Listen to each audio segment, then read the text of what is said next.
Hello everybody. In this lecture we will learn about the introduction of soil mechanics. सबसे पहले ये lecture आपका 1 होगा. इसके बाद में पूरी की एक लेक्चर्स की सीरीज होगी जिसके अंदर हम पूरे कंप्लीट सॉइल मैकेनिक्स को देखेंगे, क्वेश्चंस को देखेंगे. तो let's dive into this chapter. First of all हम देखते हैं कि सॉइल क्या होती है. What is the definition of soil. देखो सॉइल जो होती है वो एक आप बोल सकते हो कि डिसइंटीग्रेटेड पार्ट ऑफ रॉक. जो आपके चारों तरफ आप रॉक देखते हो, रॉक्स जितनी भी चट्टानें हैं आप बोल सकते हो, वो अगर डिसइंटीग्रेट हो जाएं, छोटे छोटे टुकड़ों में टूट जाए. फॉर एग्जांपल आपके यहाँ पे कोई बहुत बड़ी एक रॉक है, वो फिजिकल या केमिकल अभी देखेंगे, वेदरिंग समझेंगे. अगर वो रॉक स्मॉल स्मॉल पार्टिकल्स में डिवाइड हो जाए तो उनको हम क्या बोलते हैं, सॉइल बोलते हैं.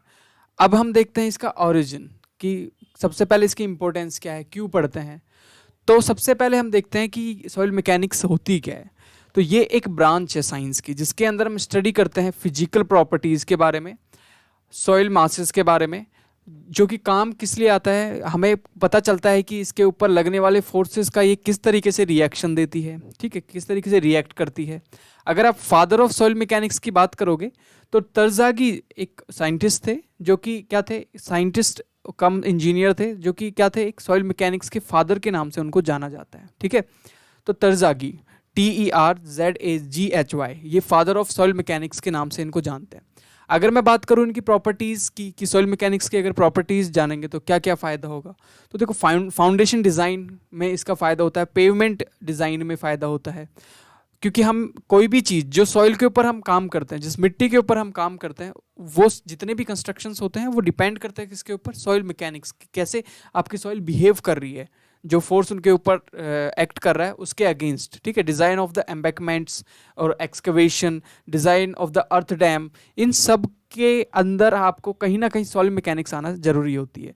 तो आप बोल सकते हो कि सॉइल मैकेनिक्स बिना सॉइल मैकेनिक्स के हम ये काम नहीं कर सकते हैं जो कि सिविल इंजीनियरिंग के मेजर काम से होते हैं. अगर मैं ओरिजिन ऑफ सॉइल की बात करूँ तो मैंने अभी बताया था अनसिमेटेड या आप बोल सकते हो कि टूटी हुई चीज़ें. अगर मैं बात करूं कि अनकंसोलिडेटेड एग्रीगेट्स बोल सकते हैं, मिनरल्स बोल सकते हैं, decay organic matter, solid particles, liquid and gas, empty space between the soil particles. Soil consist of the gravel, sand, silt, clay, इन सबको सॉइल ही बोल देते हैं हम. ग्रेवल को भी सॉइल बोलते हैं, सैंड होती है उसको भी बोलते हैं. अब आपके दिमाग में आ रहा होगा gravel, sand, silt, clay, what is the difference between. इनके पार्टिकल साइज के बीच में डिफरेंस होता है, इस तरीके से इनको डिवाइड किया हुआ है. ठीक है, तो क्ले बहुत बहुत छोटे पार्टिकल साइज का होता है, उससे ज़्यादा बड़े सिल्ट होते हैं, उससे ज़्यादा बड़े सैंड, ग्रेवल होते हैं सबसे बड़े. तो सॉइल क्या हो गया कि डिसइंटीग्रेटेड पार्ट ऑफ रॉक. तो बात आगे समझ में. ओरिजिन ऑफ सॉइल की हम बात करें तो ये किस तरीके से होती है, पैदा कैसे होती है सॉइल. ठीक है, तो सॉइल जो पैदा होती है वो जियोलॉजिकल साइकिल की वजह से होती है. अब आपके दिमाग में आएगा कि जियोलॉजिकल साइकिल क्या होती है. देखो फॉर एग्जाम्पल एक बहुत बड़ी रॉक है, बहुत बड़ी चट्टान है, इसके ऊपर दो तरीके की वेदरिंग होती है. वेदरिंग क्या होती है, रॉक का छोटे छोटे पार्टिकल्स में डिवाइड होना, उसको ही हम वेदरिंग बोलते हैं. तो रॉक सबसे पहले वेदर्ड होती है. तो अब दो तरीके से वेदरिंग हो सकती है, पहला तो केमिकली हो सकती है, दूसरा फिजिकली हो सकती है. ठीक है, केमिकली वेदरिंग हो सकती है, समझेंगे केमिकली कैसे होती है, फिजिकली वेदरिंग क्या होती है. तो केमिकली वेदर हो सकता है या फिजिकल वेदर हो सकता है. मतलब एक रॉक छोटे छोटे पार्टिकल्स में डिवाइड हो चुकी है. अब ये छोटे पार्टिकल्स किसी ना किसी ट्रांसपोर्टेशन, मतलब या तो हवा की वजह से, विंड की वजह से, या फिर पानी की वजह से एक जगह से दूसरी जगह चले जाते हैं. अगर ये किसी मीडियम की वजह से एक प्लेस से दूसरे प्लेस में मूव कर जाते हैं तो उसको क्या बोलते हैं, ट्रांसपोर्टेशन, मतलब ट्रांसपोर्टेड सॉइल. अगर जिस जगह पे ये डिसइंटीग्रेट हुई है रॉक, जिस जगह पे टूटी है, उसी जगह पे अगर ये क्या करते हैं, अपना जमाव कर लेते हैं, तो उसको क्या बोलते हैं, उसको बोलते हैं रेजिडुअल सॉइल. तो अगर रॉक हुआ वेदर, रॉक स्मॉल पार्टिकल्स में टूटा और जिस जगह पे टूटा उस जगह पे अगर इकट्ठा हो गया तो उसको बोलते हैं रेजिडुअल सॉइल. अगर मूव कर गया तो उसको बोलते हैं ट्रांसपोर्टेड सॉइल. क्लियर हुई बात. अगर ये जो सॉइल है बहुत दिन तक एक जगह पे जमी होती है, सेडिमेंट हो जाता है इसका, तो उस प्रोसेस को अपहीवल बोलते हैं. अपहीवल का मतलब क्या हुआ, अपहीवल का बेसिक मतलब हुआ कि दोबारा से आपके जो सॉलिड पार्टिकल्स बने हुए थे वो दोबारा से जम के किस में कन्वर्ट हो जाएं, डिपोजिशन होके दोबारा से रॉक में कन्वर्ट हो जाएं. तो इसको ही हम क्या बोलते हैं, हम अपहीवल बोलते हैं. तो ये जो साइकिल होती है ये रॉक और सॉइल बनने की एक प्रोसेस होती है, आप बोल सकते हो. तो अब बात करते हैं वेदरिंग की, कि वेदरिंग क्या होती है। मैंने यहाँ पे दो तरीके के नाम बताए आपको, एक केमिकल वेदरिंग, एक फिजिकल वेदरिंग। तो we will understand the difference between the physical weathering and the chemical weathering. देखो नाम से ही पता चल रहा है कि फिजिकल वेदरिंग, सबसे पहले तो वेदरिंग का मतलब ही आपको पता होना चाहिए।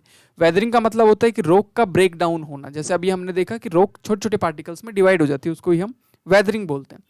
अब देखो फिजिकल वेदरिंग में क्या होता है कि कोई भी physical forces take parts to rock disintegration. मतलब अगर कोई भी फिजिकल फोर्स रॉक को डिसइंटीग्रेट करने में अगर पार्ट ले रही है तो उसको बोलते हैं हम फिजिकल वेदरिंग। ओके, बात आगे समझ में। जैसे एग्जाम्पल दो, एग्जाम्पल अगर ले तो रनिंग वाटर, बहता हुआ पानी अगर टकराता है रॉक से तो छोटे छोटे पार्टिकल्स में डिवाइड हो सकती है। हैवी विंड, बहुत तेज की हवा आ रही है और वो अगर पार्टिकल्स में कन्वर्ट कर रही है रॉक को, तो वो फिजिकली उसको तोड़ रही है। रेनफॉल, बारिश हो रही है, उसकी वजह से टूट जाए, तो ये expansion due to the freezing of water. तो ये सब चीज़ें क्या है, फिजिकली ब्रेक डाउन करना रॉक का। ठीक है, समझ गए, बात आ गई समझ में। जो फिजिकली वेदर्ड सॉइल होती है उनके जो पार्टिकल्स होते हैं वो लार्जर पार्टिकल्स होते हैं। क्यों? क्योंकि फिजिकली अगर हिट करेगा कोई चीज़ तो मोटे मोटे टुकड़ों में तोड़ेगा उसको। बात आई समझ में। अब बात करते हैं केमिकल वेदरिंग की। What is the meaning of the chemical weathering? देखो कोई एक रॉक है, उस रॉक के ऊपर केमिकल्स अगर अटैक करते हैं, अब आपके दिमाग में आएगा कि केमिकल कहाँ से अटैक करेंगे। तो देखिए कितनी सारी ऐसी एनवायरनमेंट में जगहें हैं जहाँ पे रॉक मिल जाती हैं, और वहाँ के उस एनवायरनमेंट के अंदर कोई भी एसिड हो सकता है, ऑक्सीडेशन हो सकता है, हाइड्रेशन हो सकता है, कार्बोनेशन हो सकता है। तो ये सारे प्रोसेस क्या है, केमिकली उसको क्या कर रहे हैं, फोर्स प्रोवाइड कर रहे हैं कि ये छोटे छोटे पार्टिकल्स में डिवाइड हो जाए। ओके, अब जो ये केमिकल से बनती है ना, केमिकल वेदरिंग से जो सॉइल बनती है उसके जो पार्टिकल्स होते हैं वो फाइन पार्टिकल्स, बहुत छोटे पार्टिकल्स होते हैं। बोल सकते हो जो सिल्ट और क्ले जो होती है वो आपके केमिकल वेदरिंग से बनती है। तो ग्रेवल और आपके सैंड जो होती है वो फिजिकल वेदरिंग से बनने वाली सॉइल होती है। समझ आई बात? ओके। अब मिनरल्स कंपोजिशन चेंज हो जाते हैं, मतलब क्या हुआ इसका, क्योंकि केमिकल रिएक्शन हो रही है रॉक के साथ, को रॉक किसी दूसरी कैरेक्टरिस्टिक की होगी, जैसे उसका ऑक्सीडेशन या फिर हाइड्रेशन या कार्बोनेशन या फिर लीचिंग हुआ, तो एसिड ने उसके ऊपर अटैक किया तो उसके जो कैरेक्टरिस्टिक है, जो उसकी मेजर प्रॉपर्टी है वो चेंज हो गई, उसका बिहेवियर चेंज हो गया। ओके, तो सिल्ट और क्ले इस केमिकल के अंदर बनते हैं। केमिकल वेदरिंग से जो सॉइल बनती है उनमें सिल्ट आते हैं, सारे क्ले आते हैं। और सैंड और ग्रेवल जो होते हैं वो फिजिकल से बनते हैं, इनके पार्टिकल थोड़े मोटे होते हैं। समझ आ गई बात? केमिकल और फिजिकल वेदरिंग का मतलब समझ आया। Let's move further. सॉइल बन चुकी है, अब बात करते हैं हम टाइप्स ऑफ सॉइल की। देखो कितने तरीके की सॉइल हो सकती है। ऐसा नहीं होता कि ग्रेवल, सैंड, सिल्ट, क्ले सिर्फ 4 ही तरीके की सॉइल है। ये तो पार्टिकल के हिसाब से आपने नाम दे दिया, लेकिन किस तरीके से सॉइल बन रही है उसके ऊपर भी उसको क्लासिफाई किया जाता है। कहाँ पे सॉइल बन रही है उसके ऊपर भी। फॉर एग्जाम्पल अगर मैं इंडिया की बात करूँ तो इंडिया का हर एक स्टेट अपनी एक अलग वेदर कंडीशंस रखता है, तो वहाँ पे फिजिकल और केमिकल एक्शंस अलग तरीके से होते हैं। जैसे मैं J&K की बात करते हैं, हम जम्मू एंड कश्मीर की बात करते हैं, तो यहाँ पे बर्फ़ ज़्यादा होती है तो ग्लेशियर्स बनते हैं, ग्लेशियर्स से एक अलग तरीके की सॉइल निकलेगी। राजस्थान की बात करें तो राजस्थान के अंदर जो सॉइल बनने वाली है वो राजस्थान के डेजर्ट पार्ट पे बनने वाली सॉइल होगी, जो कि आपकी बोल सकते हो कि गर्म हवाओं से बनेगी। ठीक है, तो हर पार्ट पे एक अलग बिहेवियर की सॉइल क्रिएट होती है। आई hope you got the point कि किस तरीके से टाइप ऑफ सॉइल डिफरेंट होती है according to the climate change. तो लेट्स डाइव कि किस किस तरीके की सॉइल्स होती हैं, एक एक को हम डिटेल में देखते हैं। सबसे पहले टाइप की जो सॉइल होती है उसका नाम होता है एलुवियल सॉइल। देखो एलुवियल का नाम से क्या मतलब है, एलुवियल सॉइल का मतलब है कि यहाँ पे मान लो कोई एक रिवर है, कोई एक नदी है, और नदी क्या है, उसमें क्या जा रहा है, पानी बह रहा है, पानी फ्लो कर रहा है नदी के अंदर। अब नदी जब बहती है तो उसके साइड में बड़े बड़े रॉक्स भी होते होंगे, बड़े बड़े चट्टाने भी होती होंगी, तो जो फ्लोइंग वाटर है वो उस रॉक से टकराता है, और जो रॉक है वो क्या होती है, डिसइंटीग्रेट होती है, छोटे छोटे पार्टिकल्स में टूटती है, और जो छोटे छोटे पार्टिकल्स हैं वो साइड में इकट्ठे हो जाते हैं। ठीक है, और आगे मूव कर जाते हैं या फिर कहीं पे जाके इकट्ठे हो जाते हैं। तो जब रनिंग वाटर से कोई सॉइल बने तो उसको बोलते हैं एलुवियल सॉइल। याद रखना, alluvial soil, the soil is generally found along the bank of the river, मतलब आपको नदी के किनारों पे ये आपको मिल जाएगी। ठीक है, इट इज ट्रांसपोर्टेड सॉइल, ये ट्रांसपोर्टेड होती है भाई, क्यों, रनिंग वाटर से बन रही है ना, तो ट्रांसपोर्टेड सॉइल है। मैंने बताया था एक तो होता है रेजिडुअल, जहां बनी वहीं की वहीं वो जम गई, एक होती है मूव कर गई, which is known as the transported soil. Okay, next alluvial के बाद में कौन सी होती है, नेक्स्ट होती है आपकी मरीन सॉइल। मरीन नाम से पता चल रहा है कि समुद्र, सी के पास में जो आपको गोवा वगैरह में जो सॉइल देखने को मिलती है, मिट्टी देखने को मिलती है, वो मरीन सॉइल होती है। It is the soil which deposited from the suspension in sea, water, ये कहाँ मिलती है आपको? सी वाटर में मिलती है, समुद्र के पानी के आसपास मिलती है। It is also a transported soil, ये भी समुद्र से के पानी से ट्रांसपोर्ट होके बनी हुई सॉइल है भाई। ये रिवर में बनती है, ये रिवर में बनती है, ये सी में बनती है, ये समुद्र के पानी से बनती है। Generated due to physical weathering, of course physical weathering से ही बनेगी। और action of the flowing water, मतलब जब समुद्र का वाटर फ्लो करता है तो मरीन सॉइल बनाता है, नदी का फ्रेश वाटर जब फ्लो करता है तो एलुवियल सॉइल बनाता है। बात आई समझ में? Let's move further. The next part is the lacustrine soil. What is the meaning of the lacustrine soil? देखो, लैक्स्ट्राइन सॉइल का मतलब होता है कि झील देखिए, झील, लेक देखिए आप लोगों ने, नहीं देखी तो कुछ मान लेते हैं ये एक झील है। झील के अंदर जो पानी होता है वो फ्लो नहीं करता है, वो स्टिल वाटर होता है, एक जगह रुका होता है।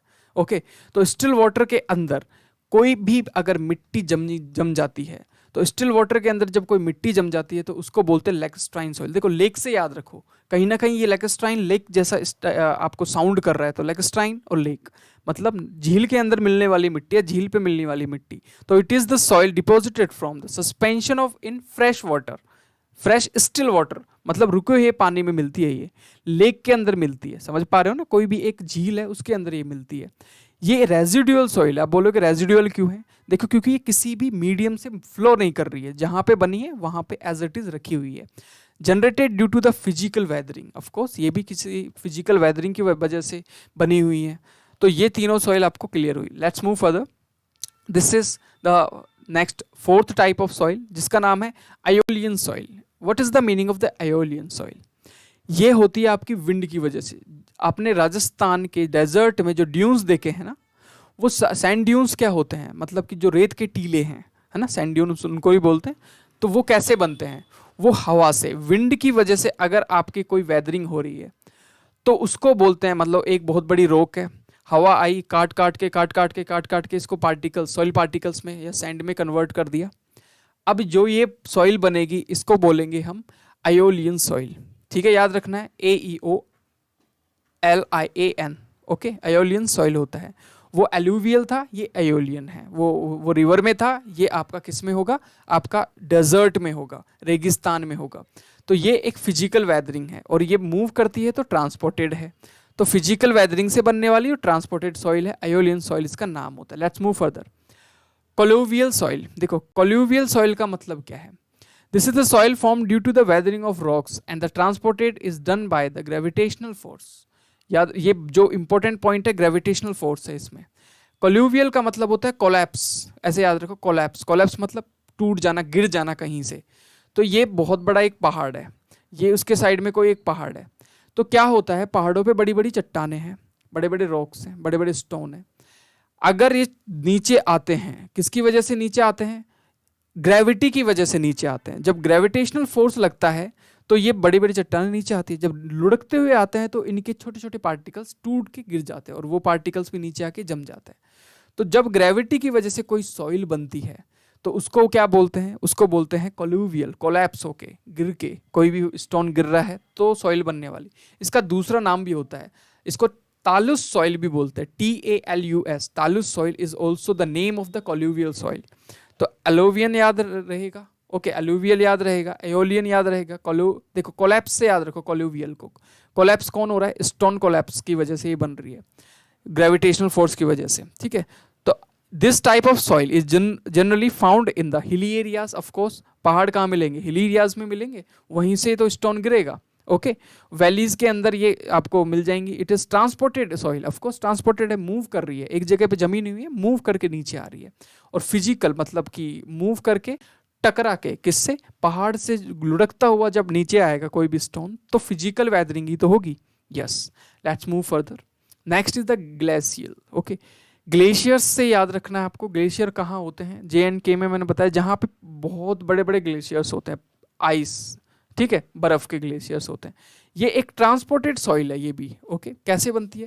Which is transported by the action of the flowing ice, जब बर्फ मूव करती है तो स्टोन से टकराती है, बहुत ज़्यादा अमाउंट में मूव करती है, तो फिर आपके जो स्टोन, जो आपके बड़े स्टोन होते हैं वो छोटे छोटे पार्टिकल्स में, मतलब आप बोल सकते हो कि छोटे छोटे सॉइल पार्टिकल्स में कन्वर्ट होते हैं।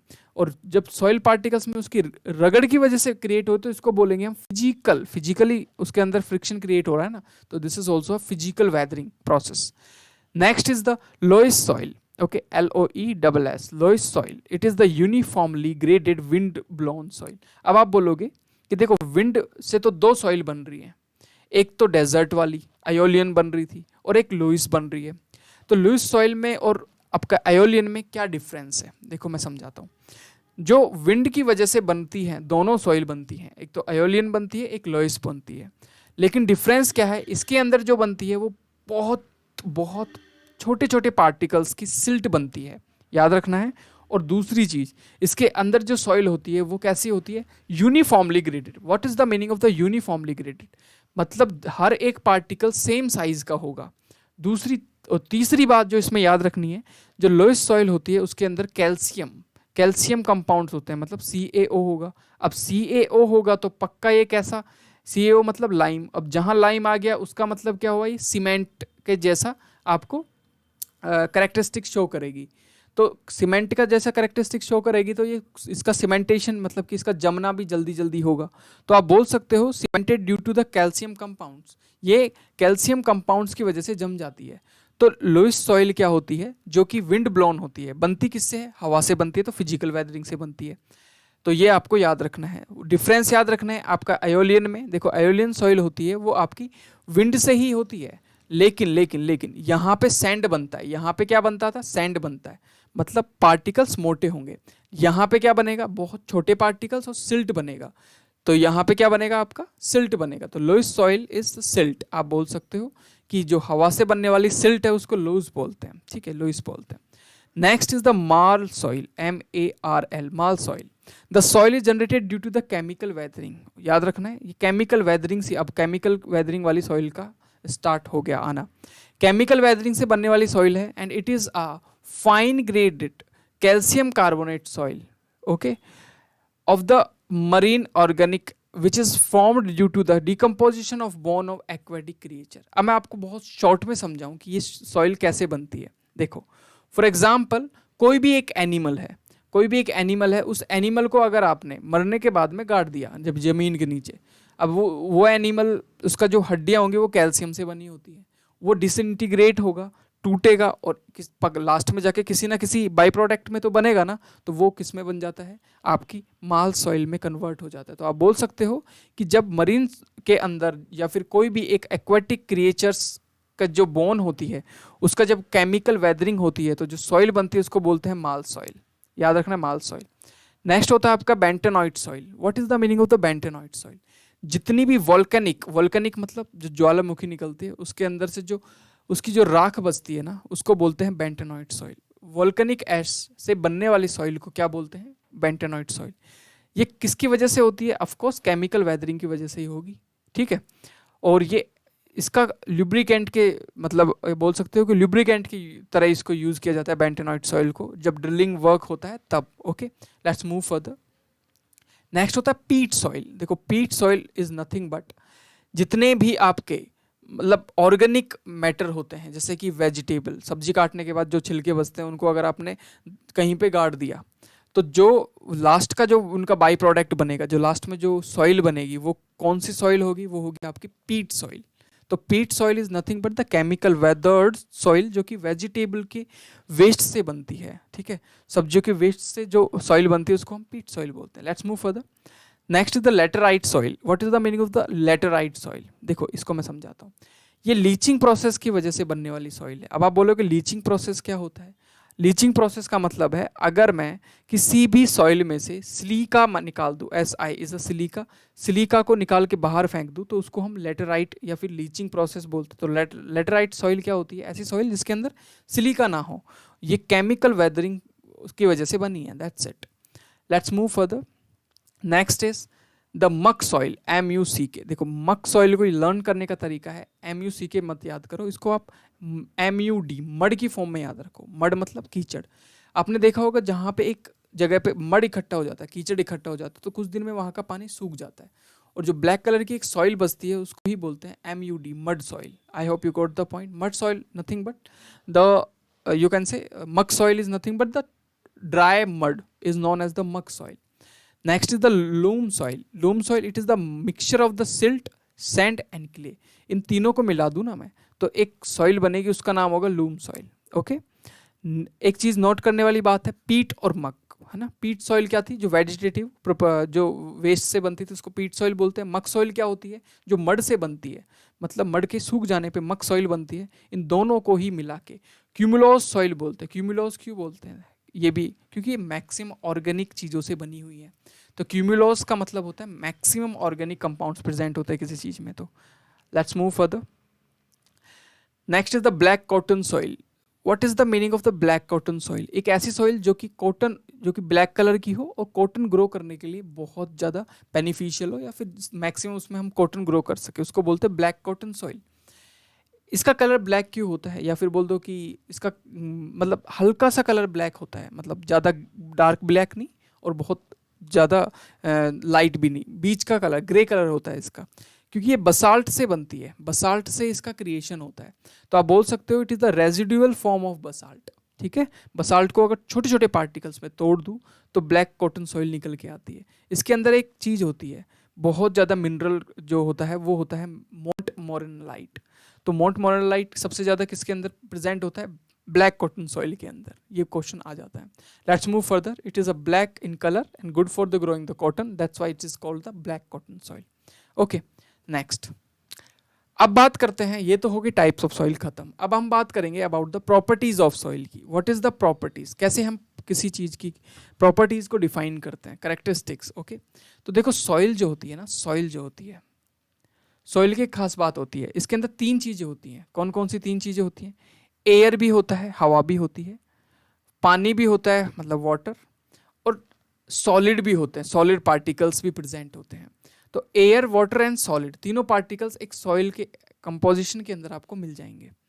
तो याद रखना है ये पार्शियली, इसके अंदर एयर भी होती है, वाटर भी होता है, सॉलिड भी फिल्ड होता है ये। ठीक है, तो इसको ही हम डिटेल में देखेंगे कि किस तरीके से एयर, वाटर और सॉलिड बिहेव करता है, वही आपकी कैरेक्टरिस्टिक को शो करेगा। ठीक है, तो हम वही देखने वाले हैं। उसको देखने के लिए हमें सबसे पहले समझना होगा क्या, फेज डायग्राम। फेज डायग्राम क्या होता है? फेज डायग्राम आपको बताएगा कि किस तरीके से एयर, वाटर और सॉइल अरेंज होते हैं। तो ये आपकी सॉइल है, इसके अंदर क्या क्या मिल सकता है? आपको एयर भी मिल सकता है, आपको वाटर भी मिल सकता है, और आपको यहाँ पे सॉलिड तो मिलेगा ही मिलेगा। ठीक है, अब हम देखेंगे ये तीनों के अरेंजमेंट कैसे कैसे हो सकती है। एयर ज़्यादा भी हो सकता है, वाटर कम भी हो सकता है। तो हम देखते हैं कि किस तरीके से इसको, तो इनको हम प्रॉपर्टीज ऑफ सॉइल बोलते हैं।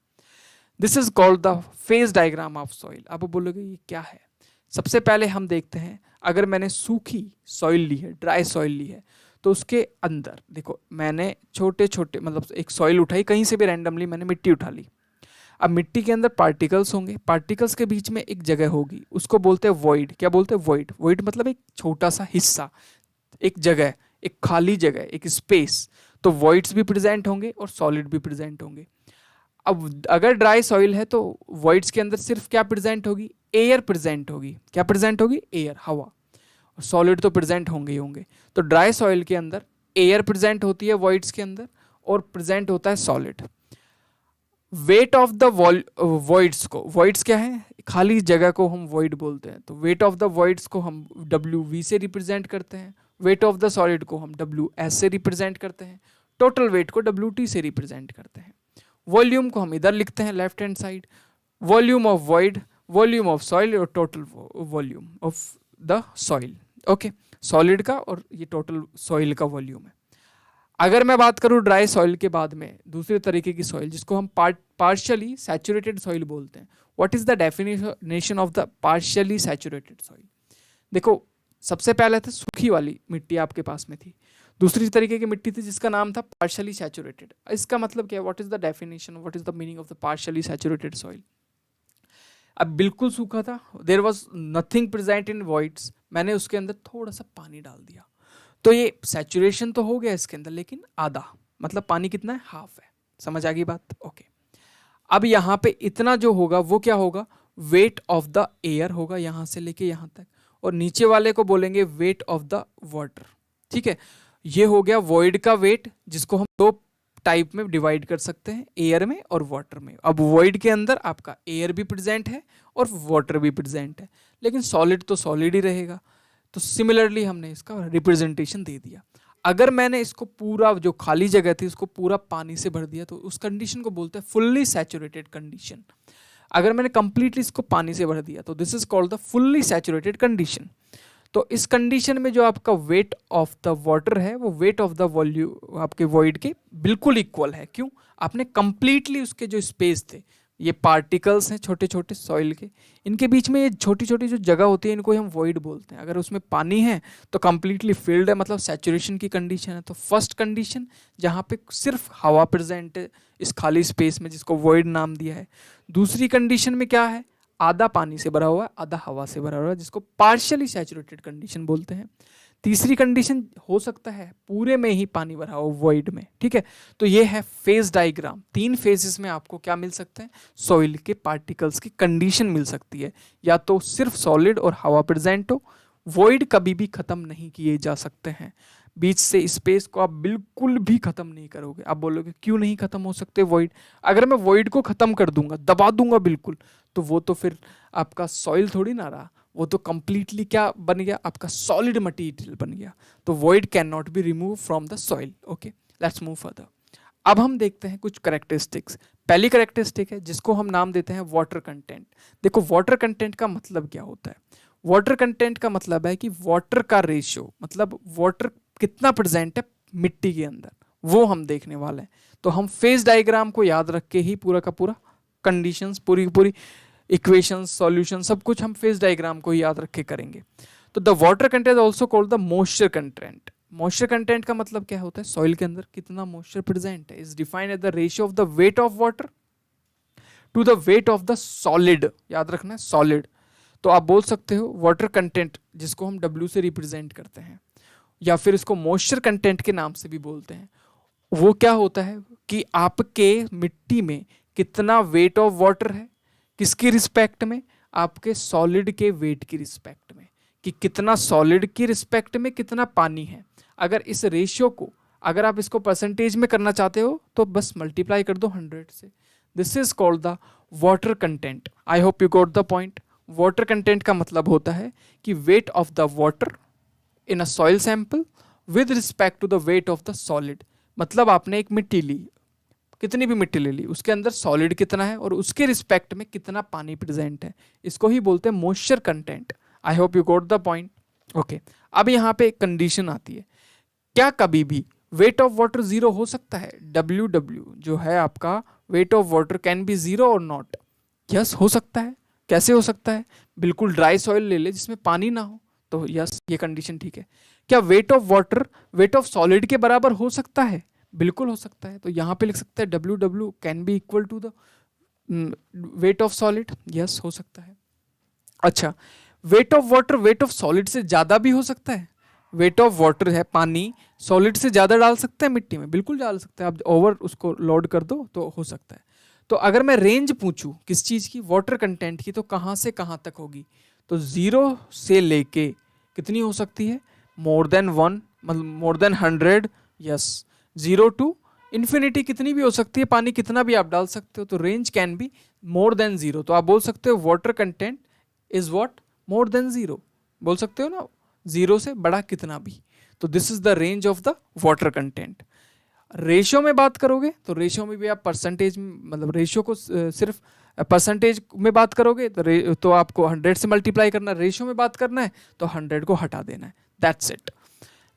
नेक्स्ट मूव, मैं ये अज्यूम करके चल रहा हूँ कि आपको परसेंटेज और रेशियो में कन्वर्जन तो आता ही होगा।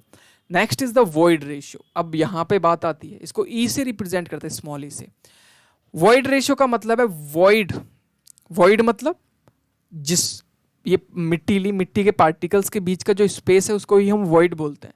It is defined as the ratio of volume of void, voids का volume, to the volume of solid. Solid के वॉल्यूम के रिस्पेक्ट में कितना वॉइड प्रेजेंट है, उसको ही हम क्या बोलते हैं, वॉइड रेशियो। तो E is equal to can be represented as E is equal to volume of void with respect to volume of solid, solid से अगर परसेंटेज में कन्वर्ट करना है just multiply with 100। Clear? Ratio में रखना है 100 को हटा दो। तो this is the void ratio, this is what, this is the void ratio. I hope you got the point. अब यहाँ पे बात आती है कि इसकी रेंज क्या होगी। सबसे पहले क्या वॉइड जीरो हो सकते हैं? Volume of void can not be zero. मैंने बताया था ना, अगर वॉइड जीरो हो गया तो ये तो पूरा का पूरा किस में कन्वर्ट हो गया? पूरा का पूरा आपका सॉलिड में कन्वर्ट हो गया। जीरो तो नहीं हो सकता, तो जीरो से तो बड़ा ही होगा, बिल्कुल होगा। क्या कभी वॉइड जो है वो सॉलिड के बराबर हो सकते हैं? वॉल्यूम ऑफ वॉइड जो है वॉल्यूम ऑफ सॉलिड के बराबर हो सकता है कि नहीं हो सकता? बिल्कुल हो सकता है। ये दोनों बराबर होंगे तो क्या 100% नहीं आ जाएगा? समझ आ रही है बात? यस। क्या वॉल्यूम ऑफ वॉइड सॉलिड से ज्यादा हो सकता है? हो सकता है, बिल्कुल हो सकता है। तो आप बोल सकते हो कि जो रेंज होगी ई की वो क्या होगी? ई की रेंज क्या होगी? मोर देन जीरो, मतलब जीरो से बड़ा होगा, क्यों जीरो तो हो ही नहीं सकता। लेकिन यहां पे देखो 100 हो सकता है कि नहीं हो सकता? This is the important part. बिल्कुल हो सकता है, 100 हो सकता है। तो इसकी जो रेंज होगी वो होगी मोर देन जीरो, जीरो से कितना भी ज्यादा। ठीक है, बात आ गई समझ में? Okay, let's move further. Porosity. देखो पोरोसिटी का मतलब हो क्या होता है? कोई भी चीज कितनी पोरस है, उसमें कितने पोर प्रेजेंट है, कितने स्पेस प्रेजेंट है पूरी की पूरी होल बॉडी के अंदर, उसको ही बोलते हैं पोरोसिटी। अब यहाँ पे देखते हैं कि अगर इसको मैं रिप्रेजेंट करूँ तो इसको हम एन से रिप्रेजेंट करते हैं। व्हाट इज द फॉर्मूला, मतलब व्हाट इज द रेशियो? आप बोल सकते हो वॉल्यूम ऑफ वॉइड का रेशियो। अगर आप सॉइल, टोटल सॉइल है ना, टोटल वॉल्यूम के साथ में निकालोगे तो volume of void with respect to total volume अगर निकालोगे तो इस रेशियो को क्या बोलते हैं हम? पोरोसिटी बोलते हैं। अब इसकी रेंज निकालनी हो, अगर इसको परसेंटेज में करना है तो just multiply with 100, that's it. Range अगर मैं बात करूं तो रेंज कितनी होगी इसकी? क्या वॉइड जीरो हो सकता है? नहीं हो सकता, तो volume of void can not be zero. क्या वॉइड जो है वो जीरो से बड़ा हो सकता है? बिल्कुल हो सकता है। क्या volume of void can be equal to total volume? क्या ये दोनों बराबर हो सकते हैं? नहीं हो सकते यार, नहीं हो सकते। टोटल वॉल्यूम और वॉइड के बराबर हो गया तो पूरा का पूरा हवा नहीं बन जाएगा।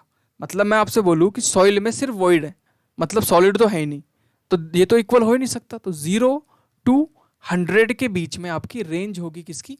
पोरोसिटी की। याद रखना है, दोबारा समझो इसको कि दोनों के वॉल्यूम इक्वल क्यों नहीं हो सकते। देखो वॉइड की अगर वॉल्यूम की बात करूं तो वॉइड का वॉल्यूम टोटल सॉइल जो सैंपल आपने लिया है, ये आपने सैंपल लिया है, अगर इसको मैं बोलूं कि पूरा का पूरा वॉइड बन जाए ये, तो सॉलिड खत्म। अब सॉलिड खत्म तो सिर्फ वॉइड, मतलब हवा हवा बचेगी, मतलब कोई सॉइल बचेगा ही नहीं। तो इसका मतलब है कैन नॉट बी इक्वल। तो ये होगा 0 से लेके 100 के बीच में। तो आप बोल सकते हो range of the porosity will be 0 to 100, है ना, 0 से बड़ा और 100 से छोटा। तो ये आपकी रेंज होगी पोरोसिटी की। Next is the degree of saturation. This is the next property, next characteristic. What is the meaning of the degree of saturation? सबसे पहले इसको समझते हैं। इसको हम basically ratio of volume of water, इसमें यहाँ पे वॉल्यूम ऑफ वाटर देखा है आपने, ठीक है, वॉल्यूम कितना वॉल्यूम ऑफ वाटर है to the volume of void, मतलब वॉइड्स के अंदर कितना पानी का वॉल्यूम प्रेजेंट है। अगर इसका रेशियो निकाल लें तो इसको ही हम क्या बोलते हैं? डिग्री ऑफ सैचुरेशन बोलते हैं। तो आई hope you got the point. What is the meaning of the degree of saturation? देखो डिग्री ऑफ सैचुरेशन का मतलब होता है दोनों के बीच का रेशियो। अब किस किस के बीच का रेशियो ये देखना भी जरूरी है। वॉल्यूम ऑफ वाटर कितना है आपका, मतलब आपने कोई भी एक सैंपल लिया, फॉर एग्जांपल ये आपने एक सैंपल ले लिया। अब सैंपल लेने के बाद में यहाँ पे आपने देखा कि वॉल्यूम, इसको एस से रिप्रेजेंट करते हैं, स्मॉल एस से, ठीक है। आपने यहाँ पे देखा कि वॉल्यूम ऑफ वाटर किसके रिस्पेक्ट में देखा? वॉल्यूम ऑफ वॉइड के, कि वॉइड में कितना पानी प्रेजेंट है। इसको अगर परसेंटेज में कन्वर्ट करना, जस्ट मल्टीप्लाई बाई 100 से मल्टीप्लाई कर दिया। अब इसकी रेंज की अगर मैं बात करूँ, है ना, देखो ध्यान से सुनो, वॉइड के अंदर कितना पानी प्रेजेंट है इन द टर्म्स ऑफ वॉल्यूम, इसको ही क्या बोलते हैं? इसको ही डिग्री ऑफ सैचुरेशन बोलते हैं। रेशियो में लिखना है, रेशियो में लिखो, परसेंटेज में पूछा है, मल्टीप्लाई विद 100। इसकी रेंज अगर मैं बात करूं तो सबसे पहले देखते हैं क्या वॉल्यूम ऑफ वॉइड्स के अंदर पानी हो सकता है? बिल्कुल हो सकता है। तो पूरे के पूरे वॉल्यूम में वाटर हो, पूरे के पूरे आपके जो वॉइड्स का वॉल्यूम है उसमें पूरे में पानी भरा जा सकता है कि नहीं जा सकता? भर सकता है। क्यों? आपने उसमें इतना पानी डाल दिया कि जितने भी खाली जगह थी, जितना भी वॉइड था, उसमें पूरे में पानी भर गया। That's it. तो volume of water can be equal to volume of void. पहली चीज तो ये, यस ये करेक्ट है। क्या वॉल्यूम ऑफ वाटर जो है वो जीरो हो सकता है? बिल्कुल हो सकता है। सूखी हुई जो मिट्टी होती है उसमें होता है। तो आप बोल सकते हो जो रेंज होगी वो 0 से लेके 100 तक होगी। बिल्कुल हो सकती है, 100 भी शामिल होगा और 0 भी शामिल होगा। ठीक है, let's move further. Air content, सीधी बात है, जैसे पानी का परसेंटेज निकाला था वॉइड्स के अंदर, सेम हम यहाँ पे किसका निकालेंगे? It can be defined as the ratio of volume of air to the volume of void. सीधी सी बात है। एयर कंटेंट, जैसे पानी निकाला, अभी डिग्री ऑफ सैचुरेशन निकाला था कि water content degree of saturation था। यहाँ पे वॉइड्स के अंदर कितना कितना वॉल्यूम प्रेजेंट है एयर का, किसके अंदर? वॉइड्स के अंदर। इसको आप मल्टीप्लाई कर सकते हो 100 से in the terms of ratio और in the terms of percentage. Range की बात करें तो रेंज क्या होगी? इन दोनों के बीच की रेंज क्या होगी? क्या वॉल्यूम ऑफ एयर 0 के इक्वल हो सकता है कि नहीं हो सकता है? पहले तो ये बताओ, क्या 0 हो सकता है? बिल्कुल हो सकता है। वॉइड्स के अंदर बिल्कुल भी हवा, मतलब बिल्कुल भी एयर ना हो, पूरा पानी से भरा हुआ हो सकता है। दूसरा मेरा क्वेश्चन है, क्या volume of air can be equal to volume of void? क्या पूरे के पूरे वॉइड्स में सिर्फ हवा प्रेजेंट हो सकती है? बिल्कुल हो सकती है। तो जो रेंज होगी वो 0 भी होगी और 100 भी होगी और इन दोनों के बीच भी होगी इन द टर्म्स ऑफ परसेंटेज। समझ में आ गई बात? यस, समझ में आ गई। Next, percentage air voids, very important. देखो इसका मतलब क्या है, ध्यान से सुनना। टोटल वॉल्यूम ले लो, इसको हम NA से रिप्रेजेंट करते हैं, NA से, इसको समझो ध्यान से, NA से रिप्रेजेंट करते हैं। इसका मतलब है कि टोटल वॉल्यूम में, मतलब आपने जो टोटल वॉल्यूम लिया ना सॉइल का, उसमें कितना वॉल्यूम हवा प्रेजेंट है, ठीक है, into 100 in the terms of percentage. बात आ गई समझ में? जो टोटल सॉइल ली, जितना टोटल सॉइल सैंपल लिया, उसमें कितनी परसेंटेज में हवा प्रेजेंट है पूरे के कंपैरिजन में, इसको बोलते हैं परसेंटेज एयर वॉइड्स, मतलब कितने हवा वाले वॉइड्स प्रेजेंट हैं। अगर इसके रेंज की बात करें तो क्या होगी बताओ? Volume of air can B 0, yes और नो? टोटल वॉल्यूम में हो सकता है पानी भर दे तो यस, पानी भर दे पूरे के पूरे वॉइड्स में, या फिर पूरे के पूरे सॉइल में तो यस हो सकता है, एयर 0 हो सकता है। क्या टोटल वॉल्यूम जो है वो एयर से फुल हो सकता है सॉइल का? नहीं हो सकता। अगर पूरे वॉल्यूम को हवा कर दिया तो मिट्टी बचेगी कहाँ? तो कैसे होगा? 0 से बड़ा होगा और 0 भी होगा, लेकिन लेस देन 100 होगा। जो परसेंटेज है वो लेस देन 100 होगा। बात आ गई समझ में? बात आ गई होगी समझ में। Let's move further. अब हम बात करने वाले हैं डेंसिटी की। सबसे पहले तो आपको डेंसिटी ऑफ सॉइल में से डेंसिटी का मतलब आना चाहिए कि डेंसिटी क्या होती है। डेंसिटी का मतलब होता है, बहुत इजी मतलब होता है। क्या मतलब होता है डेंसिटी का? देखो देखो ध्यान से। फॉर एग्जाम्पल एक कमरे में, एक कमरा मान लेते हैं, डेंसिटी का मतलब समझाता हूँ। एक कमरा है, इसके अंदर सिर्फ कितने बच्चे बैठे हुए हैं? 5 बच्चे। सेम साइज का कमरा है, उसके अंदर बैठे हुए हैं 10 बच्चे। 10 से ज्यादा कितने भी इसमें भर देते हैं फुल। साइज सेम है दोनों का, वॉल्यूम सेम है, जगह सेम है। तो आप मुझे बताओ, ये फिगर नंबर 1 है, ये फिगर नंबर 2 है। Pause the video right now and comment box में मेरे को बताओ कि फिगर 1 में ज्यादा डेंसिटी होगी कि फिगर 2 में ज्यादा? साइज सेम है दोनों का, एक का और 2 का, दोनों का साइज सेम है रूम का, तो डेंसिटी पहले की ज्यादा होगी कि डेंसिटी दूसरे की ज्यादा होगी?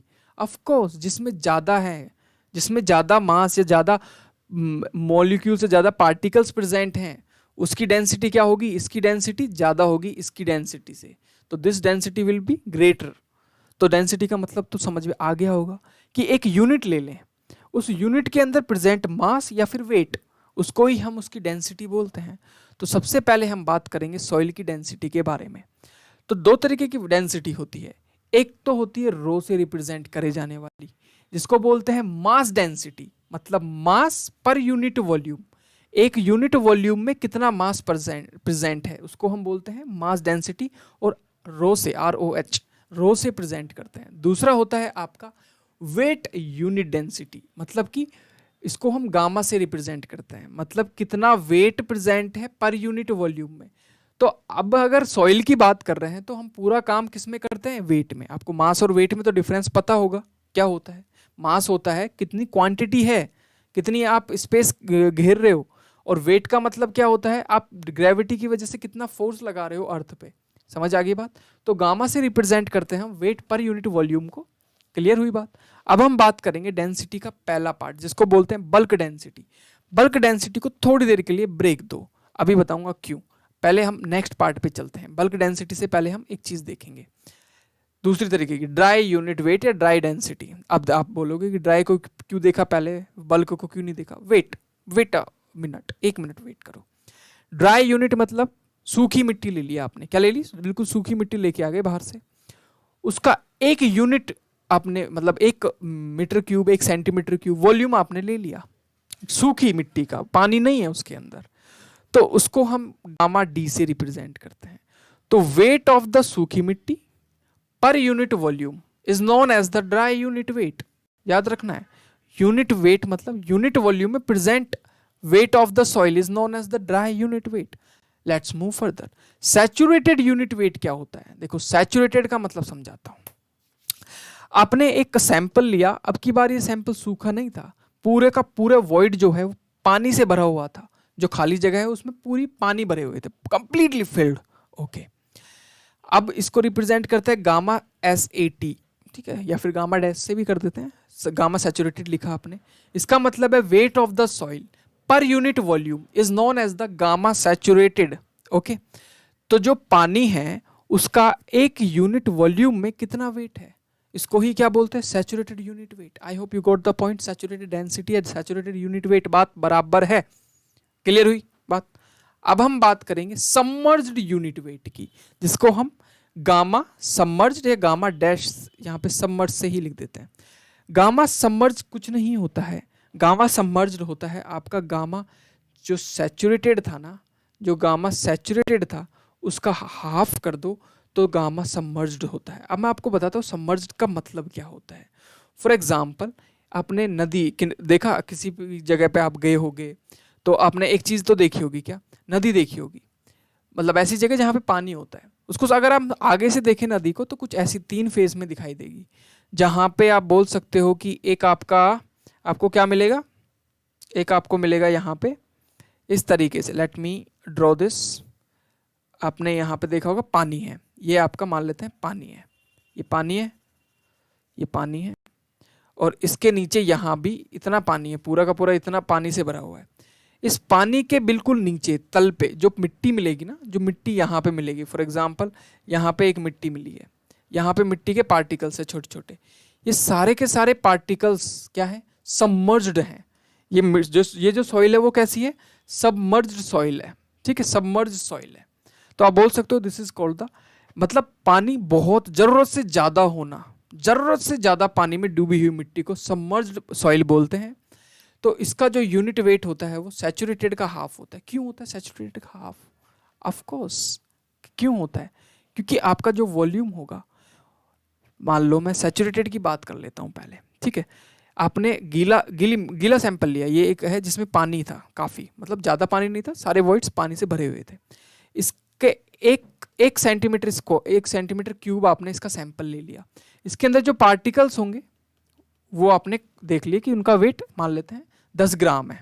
ओके, सिमिलरली आपने इसका भी सेम वॉल्यूम उठाया, आपने कितना? 1 सेंटीमीटर क्यूब, ठीक है, इसका भी 1 सेंटीमीटर क्यूब उठाया जो कि नदी में था। उठाने के बाद में इसमें आप देखोगे कि पार्टिकल्स कम हो जाएंगे। कितने कम? Just half of the saturated unit weight. बस इतनी ही आपको बातें याद रखनी है। अब आते हैं पिछले वाली टर्म पे जो कि हमने छोड़ दी, जिसका नाम है बल्क डेंसिटी। अब बल्क डेंसिटी के बारे में बात करते हैं। बल्क डेंसिटी कुछ नहीं होती, जिस कंडीशन में सॉइल प्रेजेंट है, जिस कंडीशन में, it is defined as the ratio weight of the soil existing condition. अगर सॉइल आपने उठा के लेके आए, सूखी थी तो ड्राई यूनिट वेट, सबमर्ज्ड थी तो सबमर्ज्ड यूनिट वेट, और अगर सैचुरेटेड थी, पानी फुल भरा हुआ था वॉइड में, तो सैचुरेटेड यूनिट वेट। जिस कंडीशन में सैंपल है उस कंडीशन को ही हम बोलते हैं बल्क। तो बल्क का मतलब समझते हो क्या? जिस कंडीशन में सॉइल है वो हो सकता है आपका ड्राई में हो सकता है आपका सैचुरेटेड में हो सकता है आपका किस में हो, आपका सबमर्ज्ड में हो। तो gamma submerged in the condition of submerged soil आपने सैंपल लिया। तो आई होप आपको ये चीज़ें समझ में आ रही होंगी। समझ में आ गया? सबसे पहले यूनिट वेट का मतलब है कि वॉल्यूम में किसी भी आपने रैंडम वॉल्यूम लिया, वॉल्यूम में कितना वेट प्रेजेंट है किसी सॉइल का। अब कंडीशंस हो सकती है, वो गीली हो सकती है, सूखी हो सकती है, मिट्टी पानी में डूबी हुई हो सकती है। ओके, अब हम बात करते हैं unit weight of the solids. इसका क्या मतलब है? इसको हम गामा एस से रिप्रेजेंट करते हैं, ठीक है। गामा एस से रिप्रेजेंट किया तो इसका मतलब क्या हुआ? इसका मतलब है कि सॉइल के अंदर जो सॉलिड्स है ना, वेट ऑफ द सॉलिड्स पर यूनिट वॉल्यूम, जो सैंपल लिया है उसके एक यूनिट वॉल्यूम में कितने सॉलिड्स प्रेजेंट हैं, कितने सॉलिड्स का वेट प्रेजेंट है, इसको ही बोलते हैं unit weight of the solid.